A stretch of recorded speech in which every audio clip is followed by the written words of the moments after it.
Hey everybody, I'm Jonathan Randall, and welcome to How You Like Me Now. Coming to you straight from New York City in the Lower East Side. With me is my producer Phil. How's it going, Phil? Pretty good, man. How you doing? I'm doing all right. My back is feeling a lot better. I've healed pretty much, so now I can take my focus from getting better to getting pussy. And unfortunately, that has not been going well for me lately. I got stood up last night. I got stood up. A woman made a date with me, and then I went to meet her. I was on time. I found a great place for us to sit, and she never showed up. And I was like, who does this? Who does this in this day and age that would have such little consideration for a total stranger that would make a plan to meet up with them and then just not show up at all? I mean, it takes nothing to send like a text. Hey, I changed my mind. Hey, I can't make it. Hey, something came up. Anything. But I got absolutely nothing. And then, I was sitting there, I got a beer. So I was just like, hey, if she's not here by the time I finish my beer, I'm leaving. And then, I was debating, like, should I write her something? Because, like, part of me is like, I shouldn't write her something. She's obviously a horrible human being that would do this to someone. So what do I care? But there's, like, this part inside of me that's like, I need to, like, put this girl in her place or something. Or, like, let her know that she's a horrible person. Or, like, I don't know. I'm just, like, so compelled to do that. And I'm, like, drinking my beer. And I'm having this conversation in my head, like, who cares? Obviously, it's a good thing that you didn't hang out with her because she's not, like, a good person. Like, I don't want to be involved with someone that would stand somebody up. So, like, why do I have to say anything? But I'm like, no, like, she needs to know, like, this isn't okay. You can't do that to people. You shouldn't do that. So then I finally decided that I was just going to send a message that just said, that was not very nice. That's what I did. That was not very nice. It wasn't me being like too much of like an aggressive jerk, but it was just letting her know that what she did was not very nice. So whatever, I did first, look around the bar to see if there were any single girls that I was interested in before I left, and between my, with my tail between my legs and went home. There wasn't. So I did. I just went home. And then like an hour or something after that, I started getting texts from this girl. And she's like, oh my God, I'm so sorry. I didn't mean to leave you hanging like that. She's like, oh, I haven't been feeling well, and I went to take a nap, and I must have slept through my alarm. I'm so sorry. And first of all, that's such bullshit, okay?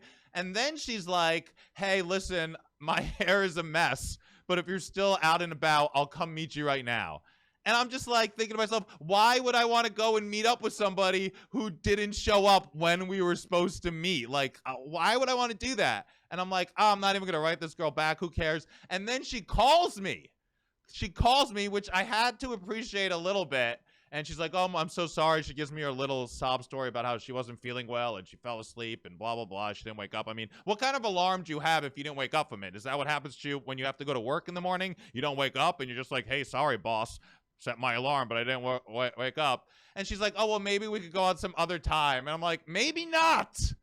Maybe not. Sorry, I gave you a chance, and like whether it was an accident or on purpose, it still wasn't cool and it still wasn't nice.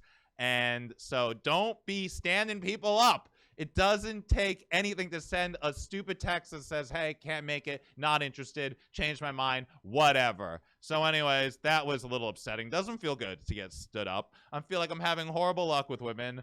On one of the first episodes, I mentioned we were talking about a girl that I was like seeing, and how, I wasn't super interested at first, but she was making so much effort. And then I got more interested, not only because of the effort she made, but through that effort, I got to know her better. And I thought, she was really a cool woman, a really awesome person, and we were having so much fun and we got along so great. We had such sensibilities. So I, after we recorded that episode, I was thinking about it more. Me and Phil had talked about a little bit, and I was like, well, maybe I didn't make enough effort with her. I was just, waiting on her to make the effort. So I decided to give her another chance and, make some effort with her. And I was being really kind to her and really supportive, and she was going through some hard times, and I was just like totally there for her, and, making sure she felt both special, that she had someone that had her back and supported and everything. And then we were supposed to like go out again, and then she just ghosted me.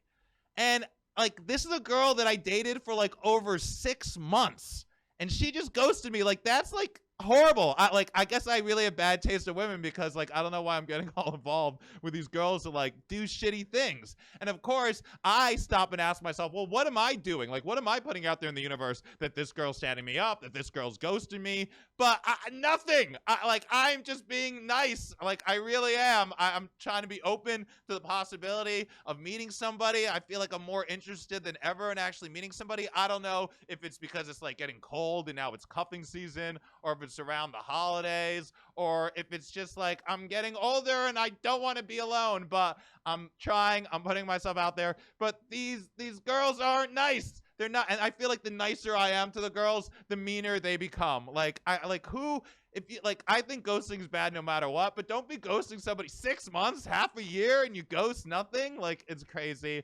And yeah, I was even open to meeting that girl's dog. That's how kind I was being. Even though, as I mentioned, I'm not big into dogs, but I was like, I'm going to meet her dog. I'm going to give her dog a chance because she's such a great girl and she ghosted me, whatever. So I don't know. And again, with her, I was struggling too. I'm like, should I message her and be like, hey, that's not nice, or like, you shouldn't be ghosting people after you date them for like, that's really rude and inconsiderate and like all that. I'm just like, why put that effort into these people anymore? So I'm trying not to. Even though I really do am like compelled to like put people in their place, I'm trying to like take a step back and not really need to do that. So yeah, dating has not been going well. But then I thought things were turning around because I got an email from somebody from my website. So they went to my website and they contacted me through my website, which is that jonathanrandallguy.com, by the way, if you want to check it out. And they wrote me, I got the email up right here. They go, hey, can you email us your speaking rates? Thanks. And I was like, ooh, this seems promising. Maybe I'm going to go and, do some speaking engagements. People are watching my videos. People are caring what I have to say. Like, this is awesome. I got super excited. So I wrote them back, hello, my rates vary depending on the event. Can you please provide more information? Which I thought was pretty good, because I have different rates for different things. I'm not just going to send someone like a blanket rate when I'm not sure exactly what they expect from me or want. So I'm feeling out the gig a little more. They wrote back, it's to speak at our synagogue. Give us a price range. So I'm like, oh, wow, this could be good. Maybe like a progressive synagogue wants me to come speak about peace and prosperity between Israel and Palestine. So I write back, thanks for reaching out. Where is your synagogue located? What would you like me to speak about? I would need some specific information about your event to provide a quote. I'm like, all right, let's see what I get. And they wrote back, we're interested in hearing you attack the Jewish nation to understand what makes a Jew like you so filled with self-loathing and self-hatred. Ugh. So I wrote back, $10,000. Now I realize that this is bullshit and this guy's just fucking playing with my emotions and messing with me because he does not like my videos about a peaceful coexistence. He writes back, how about $20,000? Anything to hear a self-hating Jew single out the Jewish nation to assault. I wrote back, for an ignorant douchebag like you, make it $100,000. He wrote back, let's meet and talk, gutless coward. This is the guy that's writing me from an anonymous email, by the way. And then I'm like, I'm not writing him anymore. He wrote me again. There's no worse treacherous, self-hating Jew than Jonathan Randall. Wow, what a fucking bio for me to have. I got to get this guy. If I ever write a book, I got to get him to like do one of the quotes in the back with that. So yeah, hey, that was like a little tease. That wasn't so good. And it's crazy. Yeah, people are hating me because I want a peaceful coexistence. And then we're existing in the world that is just filled with so much anti-Semitism. Of course, Chappelle gave that monologue, which I think was great. I didn't think it was anti-Semitic at all. People are crying anti-Semitism, which I think is a huge problem when, people do that, especially when Jews say, oh, that's anti-Semitic, when things really aren't anti-Semitic. But anyways, people are doing that. I love Chappelle's monologue. I think it was absolutely fantastic. But there is so much anti-Semitism. And there are people that are constantly throughout history, they don't like the Jews. They want to blame everything on the Jews. It's always because of the Jews, the Jews, the Jews, the Jews. Anyways, I think that one of the reasons why people are so quick to, blame the Jews, to hate on the Jews, is because they're jealous that we're the chosen people and they're not. And I'm sorry, I don't even believe in God. I don't think we're chosen. But I think that is like a problem with people, and why they're anti-Semitic is because they are upset that God likes the Jews better, like their God. It's their God, and it's absolutely crazy. I don't care. I don't think I'm chosen. I don't think I'm better than anybody else just because I'm Jewish. And it's weird. And then I know a lot of, people I've heard with the whole Kanye thing and, Kyrie Irving, that, there's a lot of people in the black community that are like, well, these Jewish stereotypes are positive. It's not anti-Semitic because they're positive stereotypes. They're good with money. They're good with their jobs and everything. And I want to argue that so black people have one of the best stereotypes ever, and that is that black guys have big dicks. That is an amazing stereotype to have. And if you don't think so, ask the Asian community. But I also wish just that, I wish that was the Jewish stereotype. I wish people were like, oh, those Jews, they got big dicks. That's why they wear yarmulkes on their head, so people will look at that and not their giant bulges. You know what they say about those Jews? Huge dicks. That's why they have to cut a little bit off, because they're so big. That never happens, all right? I wish that was a Jewish stereotype instead of just that, we have all the money and we have all control of the media, which really upsets me, I guess, because I'm a Jew and I'm not doing well financially, or any of my podcasts are. If we control the media and entertainment, then why isn't my podcast doing better? Why isn't my comedy career doing better? Why isn't my acting doing better? I want to get some of this, what is the good parts of this stereotype? I feel like I don't get to partake in it. So I think that's why I personally don't like it when they say that, the Jews control the media, the Jews control the banks, because my career is not doing well.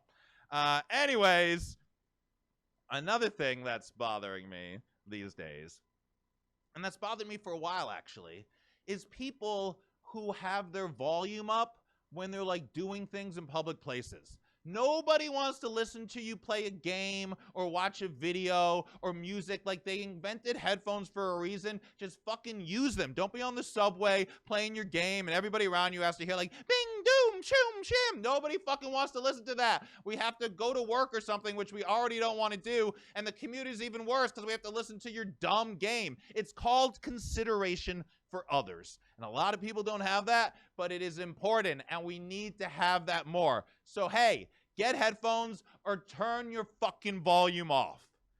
All right. So, I mentioned before, one thing that I'm really into is this garden, the Elizabeth Street Garden. I love it. I produced a comedy show there. I'm a very active volunteer there and a lot of the committees. Go there all the time. Great people, beautiful garden, one of the most magical places in the city. We're trying to save it. The city wants to destroy it. We have a victory. They want to appeal the victory in the courts because they're a bunch of greedy bastards. But anyways, we're trying to save this garden. I love this garden. I was in the garden the other day, and a guy was breaking up with his girlfriend in the garden. And I'm like, dude, don't be tainting the garden with your breakup. This girl ran out of the garden crying. And I'm like, oh no, now she's going to hate the garden. She's going to be like, I hope that garden does get destroyed. That's where Billy broke my heart. Now the developers that are trying to build stuff in the garden are tweeting out Elizabeth Street Garden has the most breakups of any garden in the city. Don't be breaking up at the Elizabeth Street Garden is all I'm saying. Go break up somewhere like McDonald's or a dirty subway stop, somewhere bad. Don't break up at a magical place, and don't ruin it and taint it with sadness and your breakup. So now it's time for a segment on the show that I love and that Phil loves, which is Nerding Out with Phil, where we talk about things that are part of nerd culture that we like or we experienced this week. I saw Wakanda Forever. Phil, have you seen it? No, I have not. Wow, I feel like you're not really showing up for your blackness, Phil, by not seeing Wakanda Forever. Hey, I've been too busy editing podcasts. Oh, okay? hey, you're my producer. Don't forget it, Phil. I saw Wakanda. It's tough because I enjoyed Wakanda Forever. Of course, I love Marvel. I mean, Black Panther was such an incredible movie. It was so great. But it's just not only was it hard for them to make a sequel of the amazing movie that was Black Panther, but Chadwick passed away, who was incredible, and now they're trying to make the movie without him too. It's I just felt like it couldn't really be that good. Namor was really cool. I thought he was great, the way they portrayed him and everything. But it's just it was disappointing, and it didn't have enough more involvement in like the Marvel Cinematic Universe for me. I feel like at this stage of everything that's happened with all the TV shows and all the movies, I want things to be like a little more intertwined. You know, there were a lot of rumors that like it was going to be like one of the end credit sequences or at the end of the movie we were going to find out that who was really pulling the strings between, you know, Wakanda and Namor's people was Doctor Doom. And I was like, yes, like it needed that. It needed like a Doctor Doom thing. It did have a cool like little after credit scene, but like, I don't know. I wanted more. I was a little bummed about it. Yeah, I mean, I've heard nothing but great things about it Oh, so really? far. Okay. Yeah. Everybody that I know has said that they really, really, really liked it. But I think all the critiques you're kind of bringing up are very true in the sense of like, you know, Chadwick Boseman died. The whole thing was going to be built on him. He was an incredible actor, amazing Yeah. Black Panther. I mean, every movie he's in, he's He been kills. fantastic. He's just a great actor in general. He was so good. It was real. It's you know, and it was Yeah. sad. It was depressing seeing the movie because they give all these nods to him Yeah. and stuff, and it's just like this movie would be so much better if he was fucking in it I right now know. too. Yeah, on yeah, top yeah. of that, That's what I feel like a lot of people were saying as well too. But you got to think about for what the cast and crew went through, you know, with losing him and everything.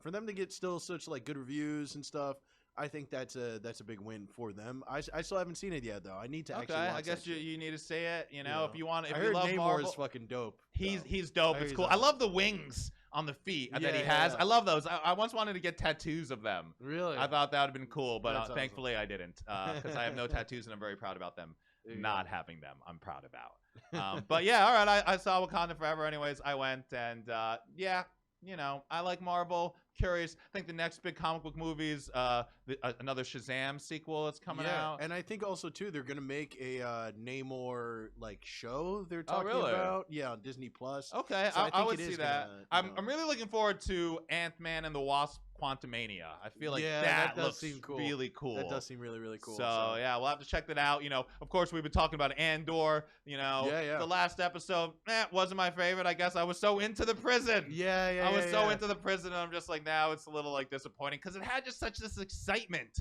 Like, are they know. gonna escape the prison? You know, and like now it kind of like lost that a little bit. I don't know. I loved it. I think it's one of those like it's a building episode. That was like Right. totally like a lead up episode. Oh, okay. So I like the penultimate episode. Yeah, you know, like you kind of I mean, you had to have that because they just escaped that prison. Right. You know, you got to get them off world somehow, doing something. You know, and this whole thing with obviously with his mother, which I'm not going to go too deep into. Who knows who's watching this? But yeah, there was a lot of shit they had to deal with and had to address. I think to Right. move the story forward. So I thought it was pretty cool. I'm just really, really excited for Wednesday to come back. Okay, we'll see what happens. I think it's the last episode. Talking about last episodes, Yeah. this week is the last episode of The Walking Dead. Are you a fan at all of The Walking final Dead? Episode of the series of The Walking Dead. Like they have the No spin-offs, so way. they might have more, but this is gonna be the last episode. Holy shit! I've been watching it. You know, I was having a hard time with it because I have watched The Walking Dead, Yeah, but yeah. then I was like, this season, I was just like, this just is not good anymore. Yeah, you know, yeah. it's so like over like dramatized. Like it just like it comes across a little corny. But then there were a couple episodes. I'm like, I'll give it a chance. You know, I'm just zoning out. And there were a couple episodes and a couple moments that were just like fucking awesome. Really? And I was just like, okay, like I'll finish out the series. I think I stopped watching once they, after the whole Negan thing. After Okay. that, after that was all done and he was, their prisoner. I watched that like next season where he's like in the basement the whole time. Right. And then I kind of stopped after that. Okay. And I remember like what was her name? Not Nancy. Is Nancy her name? The one who was dating Glenn? You know what I mean? Maggie. Yeah. I don't know why I Maggie. thought it was Nancy, but she's like the head of everything. and- Okay, yeah. So, yeah. I remember. She's great. I remember She's a that. badass. Rick was still alive. Okay. I never really saw him die. I heard that he's not really dead. They're gonna be doing the whole thing with him, but I'm excited for them to honestly just kind of end the show.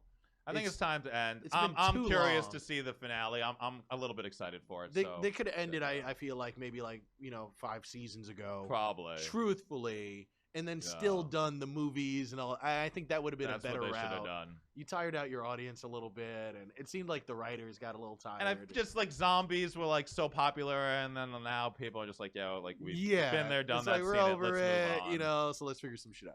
So Trump announced that he's running again, sadly. He's horrible. But a lot of people, like his donors are bailing on him. A lot of people are. And I think this is just actually really like not good for the Republican Party and good for the Democrat Party, because I think the Republican Party is now going to be super divided, and Trump is just going to like badmouth whoever the other nominee might be, and it's just going to like go to shit. But I'm happy to see the Republicans just fucking implode. Trump is absolutely the worst. We just had the midterm elections and they were all like, it's going to be a red wave. It wasn't. More like spotting, maybe. I'm happy. You know, I don't understand how Trump is even running again. I mean, the guy, like, you know, he basically instigated this whole insurrection to end democracy, and now he's going to be the president. It's like, what's next? Kanye starring in a remake of Fiddler on the Roof? It makes no sense, but I don't like Donald Trump, but I think maybe it'll be good, actually, that he's running, because it's probably the only chance Biden might have, because if Trump's going to go against DeSantis, he's just going to fraction votes from conservatives. So, whatever. Next week is Thanksgiving. You know, I guess it's a tradition of Thanksgiving to talk about things that you're thankful for. And I was really thinking about this, like, you know, what am I really thankful for? And, you know, I don't want to sound so self-involved, but I'm thanking for myself. I'm thankful that no matter that I haven't achieved the success that I want or I feel like I deserve, I'm keep trying. I keep doing the things that I care about, that I'm passionate about, and I'm very thankful about that. So I hope everybody has a great Thanksgiving out there. I hope they don't look only on the outside for things that to be thankful about, but they look on the inside about things to be thankful about themselves. Next week, I will be going to Baltimore, Maryland. I am performing at Magoobies, opening up for my girl Yamanika Sanders, hilarious comedian. So I'm going to be over there. I'm very excited. If you are in the Baltimore area, please come to Magoobies and check out the shows on Friday and Saturday. There are shows at 7 and 9 o'clock. I got myself an Airbnb that used to be a crack house used in The Wire, and it's going to be amazing. No, I really didn't get that, but that would be so funny if they had something like that. I wish they did. I'm just staying in whatever bullshit hotel they put me in. But come check out the shows, and if you're not familiar with Yamanika, check out, you know, her specials. She's amazing. She's been such a support to me in my career, and I really appreciate her and her friendship. So show her some love. One thing I have absolutely no love for, and I hate, is people using the phrase unalive instead of dead. Excuse me? What? Why? Where did this come from? Why is it happening? It's dead for a reason. Oh, it's triggering to me. It's too harsh. Yeah, it should be harsh because it's death. All right? It's finality. It's the end. So, yeah, maybe we shouldn't be pussyfooting around death and being like unalive. Like, grow a pair and just say dead. All right? Unalive is fucking bullshit. Anyways, I'm Jonathan Randall. How you like me now?